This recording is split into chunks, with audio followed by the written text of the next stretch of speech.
Behind the Lines. I'm Diane Dayton, and I am so excited for today's show because we're talking about the 2022 Atlantic League champion Barnstormers, and the new season is going to start soon. And we're with General Manager Mike Reynolds. Thanks for being here. Thanks for having me. I'm telling you, that championship game was like none other. I mean, everybody was so united, and it was just so elevated. Yeah, we were really excited about the turnout from the community. I mean, just the attendance, and not only the fact that so many people were there, but to your point, they were into it, and they were excited, and they were from first pitch to last out. It was an awesome environment, and just it will probably be one of my favorite days at the stadium forever. Yeah. Well, I know we also still air that game, so you can relive it once in a while here on this station, too. So I'm excited for this season. This is going to be great because opening day here is May 2nd, Tuesday. Is that right? Yes, May 2nd, Tuesday night, we get to honor the 2022 champions with a pregame ring ceremony, and then also introduce the new guys that are joining that squad for the 2023 season, as well as reintroduce the guys that were here last year, helping bring a championship to Lancaster County. Yeah, that'll be great. Well, we have so much going on in the community because you also are a community hub with things that go on throughout the year. But there's a lot that goes on during the season as well. So let's kind of tease everybody so they can start to make mental notes of this and plan their activities coming up too. So each of the days, there's something special going on.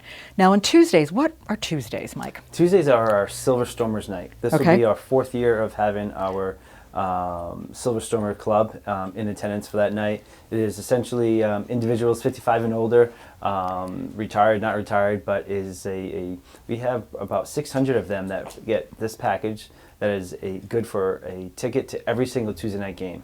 Oh, wow. And what we love about it is it's a group that probably our best show rate.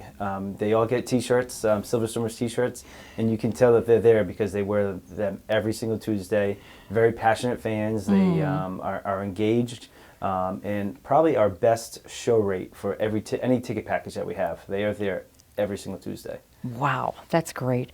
Wednesdays, we call it wet nose, and that means? Yeah, it means exactly what you hope it means. It's you bring your dog out to the park. Right. So we've been doing this for a few years now, and it's become a very fun tradition for not only us, but also all of the guests that have dogs. To be a dog-friendly park is important to us. So picking a Wednesday night, and any Wednesday night you can come and see anywhere from 50 to 100 dogs walking throughout the park. Yeah. And it's now we've created a Barnstormers package, so every single dog out there can have their own Barnstormers pack, where they are invited to every single Wednesday night. What we are doing for the first Wednesday night, Wednesday, May 3rd, to introduce the package. Anyone that has a dog and brings a dog to the game on May 3rd will be allowed a free ticket for that night.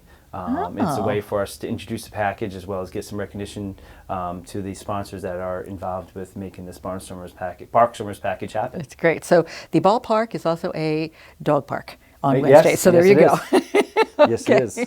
So on Thursdays, it's Thirsty Thursday and military, senior, it's a bunch of things. See, a lot of things there. So military, we're in military jerseys, which was sponsored by Reynolds Energy. So we'll have a unique jersey worn on Thursday nights, as well as we introduced a new club as well, our Mug Club. So the Broken Back Craft Beer Deck has become a popular spot at the stadium throughout the season. And so this year with this Mug Club, there's more information at LancasterBarnstormers.com. But basically, it's another ticket package for a specific night, Thursday nights in this case, that allow you to come to the ballpark with a ticket and also be part of our Mug Club. And some drink benefits or discounts, if you would, on that night, as well as Thursday night being you mentioned our senior night where seniors can come in, show their ID to the box office and also receive a discount that night as well. Oh, that's great. Fridays are fun. They always are, but they're especially fun at the park. They're fun, yes. The partnership with Wellspan, we try to, Saturdays, which I'm sure we're going to get to, is our firework night. Fridays is our Fun Friday. So what we try to do is offer some type of different entertainment. In the past, we've had a laser show. We've had Tyler's Balancing Act, where this young man can balance pretty much anything and everything on his nose and keep it upright, which is pretty impressive. But it's all about bringing entertainment into the ballpark. We know that people love coming out to Barnstormers games. We know that we have a great product on the field with the incredible athletes that we bring to Lancaster every year. But we also know people want to be entertained from the time they get to the ballpark to the time they go home. So Fridays is a night for us to offer different entertainment, different giveaways, just provide a unique experience for those families or guests that come out that are looking to create a memory while watching some great baseball. Yeah, that's what I love. There's so much going on. And like you were saying, on Saturdays is fireworks. Yeah, we continue the tradition. I love every that. Saturday, fireworks post-game. It is a fan favorite. We'll continue that tradition to having fireworks every single Saturday night. Yeah, Sundays are what? Sundays are our kids' day. So they're 1 o'clock games for the most part, with the gates open at 12 noon, and families have access to the field before the game. They can go down to the field, play catch together, play frisbee. We have some athletes, some players, Barnstormers players come up. We rotate it throughout the year. They come up early to do some autograph signing. Oh, great. We make it a really great, fun kids' family day on Sundays. Yeah, families and the Barnstormer family all become one.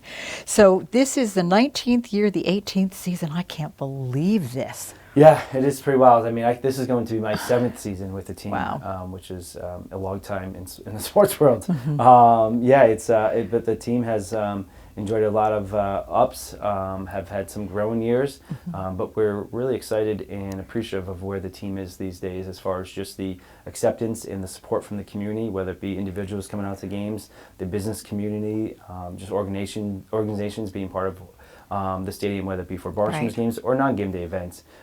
We really are appreciative of just the support that we get, and we look forward to just continuing to grow with the Barnstormers and what we provide from a Barnstormer standpoint, as well as becoming that community center that we've always strived to become. Absolutely. And now, this year, there's always some changes, right? Yes. So you gotta change. You gotta adapt. Yeah. And so why don't you tell us what's happening? What's going on with changes? There's a lot of fun things going on at the stadium. Some will leave for the guests when they come out to the ballpark, but some I'll share. One exciting thing is upstairs in our suite level. Which, if you've been to the suite level, you may have seen the pinball machines in one of our rooms. But we've had some major upgrades in our suite level where we have it's called the Silver Ball Retro Arcade, where we've more than doubled the amount of pieces of pinball and arcade units in that suite level. So for any Barnstormers game, you can rent out the entire suite, or you can. We have some nights where we're going to do buy-ins as well, where individuals can use the suite as well. Or if it's a smaller party, we have ways to break it down. So that's what I'm really excited about. That is, it's just it is overwhelming to someone that doesn't work there every day to walk into that room and see just the activity with games and signs, and it's a really beautiful room. And we're excited to see what kind of participation we have in there. We are enhancing the kids' park. This is something every single year that we know, whether it be a Tuesday night or a Saturday night, that kids' park is going to be packed in. We're thankful to Crider Farms for the sponsorship of our kids' park this year, which, as guests come out throughout the year, they can see some new additions to the kids' park that we've added in partnership with Crider Farms as well. Our menu is slightly different, so that's definitely something I would encourage folks to come out to the ballpark and see what we've added to it. Obviously, all the favorites that we've had. We have had Fuddruckers and Blazing Jays in there. The Broken Bat Craft Beer Dick, which I mentioned previously. But we've also brought in some other ballpark foodish, if you would, that we are going to handle ourselves from our concessionaires. So a lot of great things going on in the ballpark, and just encourage everyone to come out to at least one game this year to check it out. We've got a great website, LancasterBarnstormers.com. It also lets us know what's going on special weekends and different times like Star Wars and Princess, and so you know how to dress. Yes. You know how to be there too. But the other things that are going on too, additional changes are also with some of the rules. Yes. Tell us about that. So the rules from a baseball standpoint, we've had a great relationship with Major League Baseball. There's been always conversations about, will you ever become affiliated? Well, though we aren't affiliated with one MLB team, we are affiliated with Major League Baseball as a whole. I like to joke that you can see that by going to our website and seeing the Major League Baseball logo and know that we don't get sued for that. But we really have a relationship with Major League Baseball, and part of that relationship is testing new rules. A goal of Major League Baseball is to a few things. One, They want to enhance the game, make it more exciting, get more guys on base, and have more activity on the bases.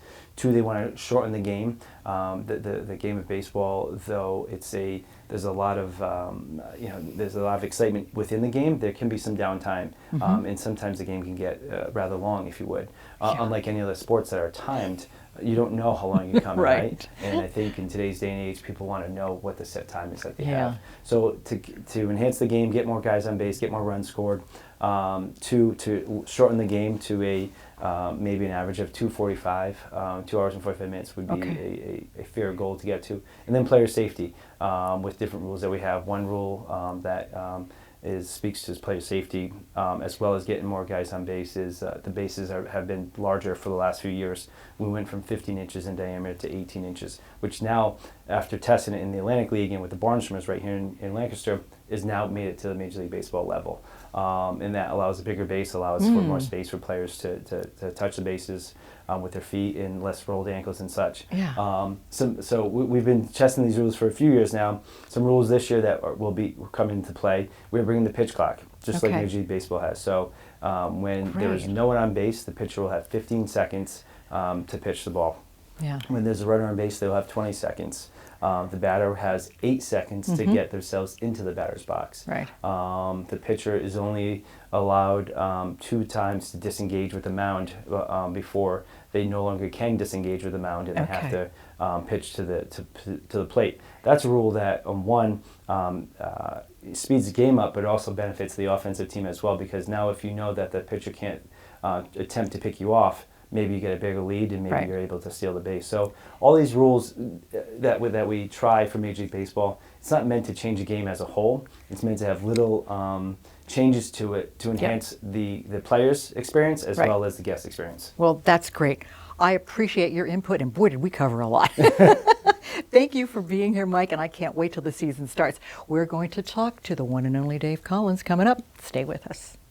You're watching Lancaster Community TV. LCTV 66. Welcome back to Behind the Lines. We're talking about all things Lancaster Barnstormers, the champions, the Atlantic League champions in 2022. Wow, that was such an exciting night. It was an exciting night that capped off an exciting playoff run. I mean, winning the championship that night before Hurricane Ian got in here was fun because we were playing the weather, if you remember correctly, and not just the High Point Rockers.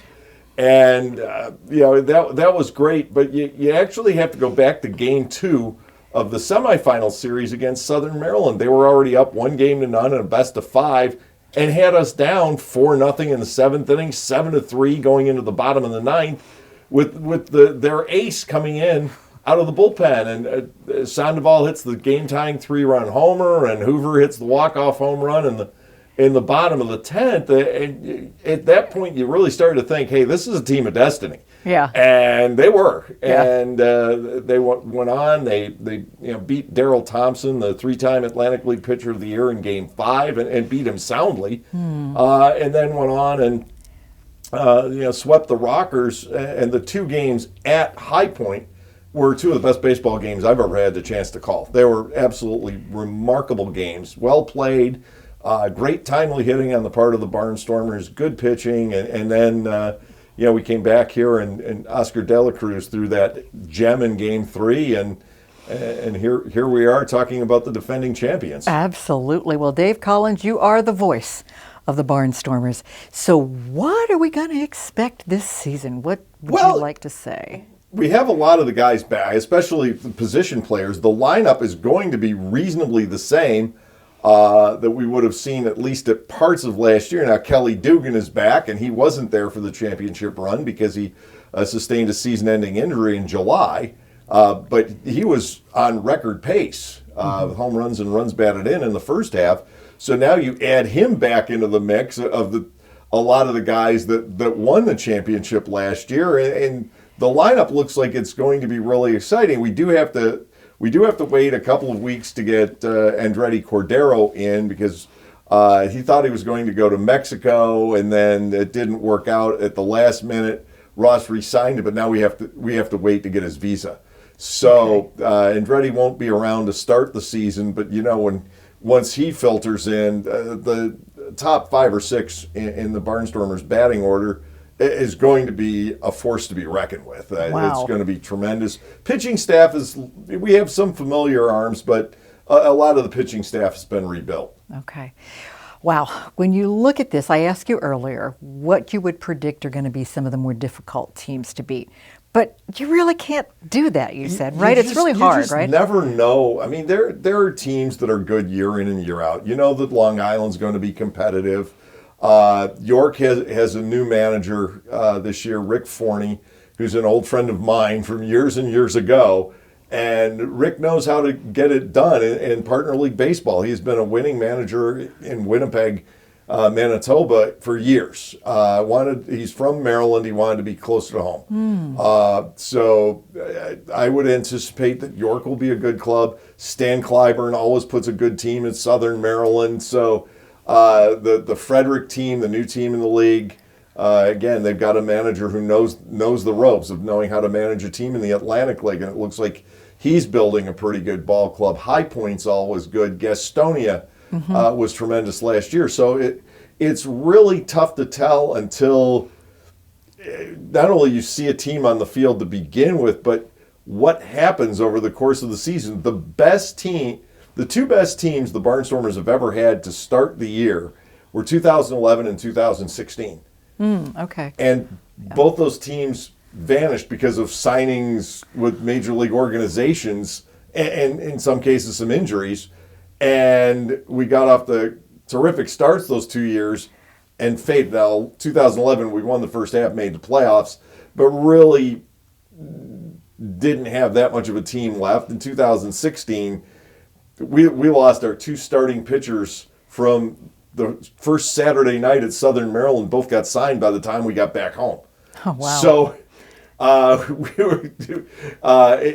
these seasons can take some crazy twists and turns, and sometimes it really is not where you start, it's where you finish. Obviously, you want to get off to a good start and try and make the playoffs by winning the first half like Southern Maryland and Gastonia did last year, but you just never know. They both lost in the first round of the playoffs. Sometimes those teams that win the first half win the whole thing. Yeah. So it could take some crazy twists and turns, but you want to have a solid team on the field, and you know you're going to lose players to their contracts being purchased by major league organizations. You just hope that the right holes in your roster happen at the right time, and there's somebody there to jump in and take over, and you try to build depth by getting guys who can play multiple positions and try and bolster yourself against those. It's an interesting ride, isn't it? Because you Always. never know Always. what's going to happen. So what are your thoughts on some of the rule changes? Well, the pitch clock, I think the natural belief by baseball people initially is this is going to interfere with the game. But I've been told by people who have worked with a pitching coach that we have, Mark Johnson, worked with it 2 years ago in the Eastern League, and he says once you get used to it, it's absolutely wonderful. You don't notice it, but what you do notice, the game seems exactly the same. But what you do notice is when it's over, it's 20 minutes earlier. Okay. And you don't really know that something different is going on because pitchers and hitters adjust to it, and they're in the box ready to go or on the mound ready to go, and it really ceases to be a factor once everybody gets acclimated to it. Okay.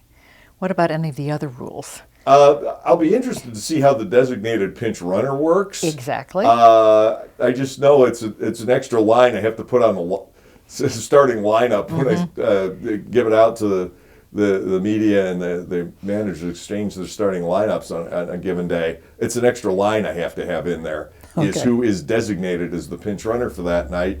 The double hook rule we're used to, and they don't implement that for the first small part of the season because the idea is to get starting pitchers to go 5 innings, but our starting pitchers aren't ready to go 5 innings the opening week or two of the season, so they don't utilize that until the pitchers have had a chance to build up their arms. but we pioneered the no shift rule, which ultimately I really like because, the shift and pitchers pitching to the shift caused hitters to only hit on that side of the field, and the only chance they had was the long ball. And it created this homer or nothing. The guys who hit 210 with 35 home runs a year. And having one of those is great. Having 6 of them on a roster is not. Okay. Yeah. You are such an exciting announcer because you paint such a vivid picture and your voice. And you've been doing this how long now, Dave? Oh, gosh. I go longer than I like to admit, but I actually called my first game in 1980, just after I graduated from college. Wow. So it goes back a long time. This will be season 34 for me as a full-time play-by-play man. Wow. It takes a certain set of skills to do what you do. How would you describe those? Add in a quarter cup of insanity. Okay. That's something. That has part of it. It actually, I usually say concentrating on grammar, diction, vocabulary is very important. And you'll hear a lot of, especially young broadcasters, everything's hit somewhere or smash somewhere. Varying vocabulary is very important to me. And one thing I picked up, I listened to the great John Miller back when he was with Baltimore. I was working in Northern Virginia, and he had this amazing knack, and he's the best at this that I know. I think even better than Vin Scully. Scully's got Scully when it comes to vocabulary and diction and just away with the English language is the all-time great. Okay. John Miller had this incredible knack of knowing when the game was the show and he backed off, and knowing when he had to be the show because the game wasn't. Gotcha. And I tried to learn from that. There are times we were getting shellacked in a game a couple years ago. Pete Andrelzik and I were doing the game together, and we just went off on tangents because the game was horrible. Okay. We started talking about, it was superhero day. We started talking about our favorite superheroes, so on and so forth. That's when we had to try to be entertaining. Yeah, and you were. But there are other times you get into one of those tense games like Game 1 at High Point last year. You let the game be the show. You call the plays, and you try to let the crowd speak to the situation. You try to let your vocal inflection speak to the situation, but you don't want to over talk, which sometimes I think I'm guilty of that. But you don't want to over talk in those moments. Yeah. Well, I think you have laser focus when you're doing what you do because there's so many movable parts that you have to keep together. And I think you do a great job. So I'm looking forward to hearing you again. I'm looking forward to the season. Opening day is May 2nd, right? Opening day is, the home opener is May 2. The road opener is April 28th at Southern Maryland. So here we go again. Here we go. Playing the Blue Crabs in a big game. Yeah, that's going to be great. So go to LancasterBarnstormers.com to find out everything Barnstormers, and we hope to see you there at Clipper Magazine Stadium. Thanks again, Dave, for being here. Thanks, Diane, always. Thanks for joining us today. I'm Diane Dayton with Behind the Lines, reminding you to look behind the lines. You might be surprised what you find.